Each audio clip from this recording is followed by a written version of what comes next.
Hi everybody, welcome to Somewhere in October. Today we're talking about Scream, the 1996 version. So I watched this for the first time. I went in totally blind because I did a first watch and I don't really want to do a full thought process because you kind of saw it. I'm actually just going to review different parts about the movie that I liked and give you my overall thoughts. So let's talk about it. There will be spoilers. Here's your warning.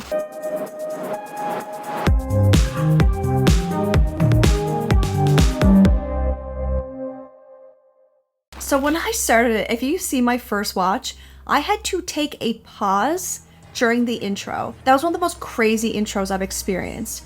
It was dark. It did what I didn't think it was going to do. I knew Drew Barrymore was going to be a face in this. I've seen her face before. I didn't think they were going to get an actress like that. I don't know how big she was at the time, but to just kill her off in the first segment and the way they do it, it was so drawn out. And did such a good job of layering in who Ghostface is. Because he's being kind of flirty, funny, and then asking the questions, and you're getting the meta-ness of it, talking about you should never say who's there. You're starting to see that this movie is not just a slasher movie, it's also a meta take on slasher movies. And I mean, it was so dark when they were dragging her and her mom could hear her on the phone. That's when I had to take a break. I was getting emotional.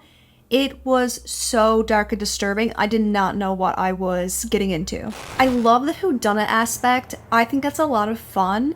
A lot of these movies I'm getting into, they either make the villain known or I already know who the killer is going to be, even though I went into Friday 13th and was wrong.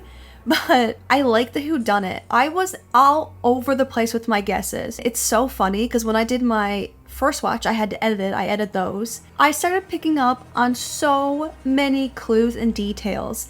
Like once I talk about the sneakers or the shoes that Ghostface wears in the bathroom, and it looks like the cop shoe, and they have that shot where the cop is stepping on the cigarette. I'm like, there's no way. If you look at when Billy rescues Sydney and he drops the phone and she looks at the phone at his feet, although we're supposed to be focusing on the phone, he's wearing shoes like that. And then you see Stu and Billy's dynamic, and it just gets so obvious. It also gets very obvious on their motives and what their drive is. That's done very well through the character development. I loved Randy's character. He was like the meta-ness narrator, so I love that. One thing about this movie, if you haven't seen Friday the 13th or you haven't seen the original Halloween, they have pretty big spoilers in it because they reference it. When they were doing the Halloween segment, I was like covering the TV so I didn't have to see it. I think I spared myself. I know Jamie Lee Curtis was going to fall down the stairs, but I protected myself from everything else. I like the whodunit aspect. I was all over the place. I mean, once I thought it was Dewey. I did think it was Billy, but it seemed too obvious. And I thought maybe he was a red herring, and then they actually said her dad was a red herring, so I thought they were just red herring everywhere. I was not expecting it to be two people, and it's so funny. In my first watch, I say, how do they have time to talk on the phone and tie someone up? And I also say something like, how did they get there so quick? Like, I'm making these little observations that should be so obvious to say, yeah, there's something going on here, but I don't notice it. And I did like the meta-ness. I think what my review, because I didn't give it 5 stars, spoiler alert, and that's because, hear me out, right now I'm watching this movie in comparison to really big cult classics, so I'm comparing them against each other. And although I love Scream, it's perfect at what it does. I love the viewing experience. I think it's so fun, and we'll talk about more things I like about it soon. I wanted it to be darker. The meta-ness for me took away what could have been more dark. And I know that's not the point, but because the intro had that layered in so well, I wanted it to be a little bit more dark throughout. And I think once I've gone down this journey a little further and I get all the references and I can pick up on all of them, I'll appreciate it more. So I don't think it's something that's never going to be a 5-star for me. I think I'm just a newbie, and that's how I feel. We also get introduced to Sydney. So Sydney is a final girl, and she is a definition of a final girl. I mean, when she says, not in my movie, I loved her. She had the right balance of you pity her, you feel bad for her, you sympathize with her, but she's also not crying in the corner. She's not annoying. She's not somebody who you're not rooting for. I was rooting for her so much, and I wanted her so far away from Billy. It really did get me when they killed Billy, When I saw him come down the stairs, I kind of figured something was going on. It doesn't make sense, but I was totally blown away. I thought that was brilliant. In that moment when that happens is when you're really starting to believe it's Billy, because they're talking about the phone call. You know, she was like, if you were the killer, it would be so smart to call me while you're in jail. And he's like, what's it gonna take for you to believe me? And then he gets killed, and you're like, oh, I believe you now, even though I knew something sus about him. I also like that they were like, not everybody needs a motive, but then it turns out that Billy did have a motive because Sydney's mom broke up his parents' marriage.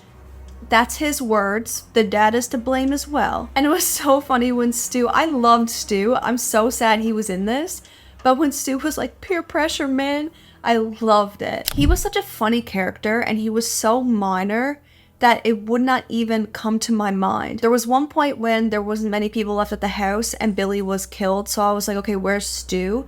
And then when him and Randy were pointing at each other, I was like, it's not Randy. I didn't think for a second it was Randy, but for it to be Billy and Stu, just brilliant. I think that was brilliant. So what I do really like about this, and why I'm excited to watch the other movies, is they really set this up to have so many amazing opportunities. I don't know if they'll hit them all. I know sequels and remakes and reboots don't always do well, but the fact that Ghostface is a person, which I had to distinguish that in the intro. Drew Barrymore's character kicked him between the legs, so I knew then it's a human dressed up. That leaves the door open to so many stories you can tell, because you are trying to just make this twist. You're trying to throw in these red herrings. And it's a masterpiece in what it does. It's a masterpiece in what it does.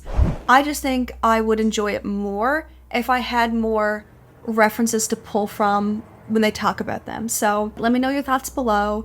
If there's a certain sequel or number, I don't know what to call it, in the franchise that you like best, I would love to know so I can make a note of that. I'm really excited to get into the Scream franchise. I had a lot of fun with it. Yeah, I'm gonna rank franchises when I get a little bit further into it. So I'm not gonna tell you which one is winning for me or anything like that yet, but this was fun. That's all I can say. It was a lot of fun.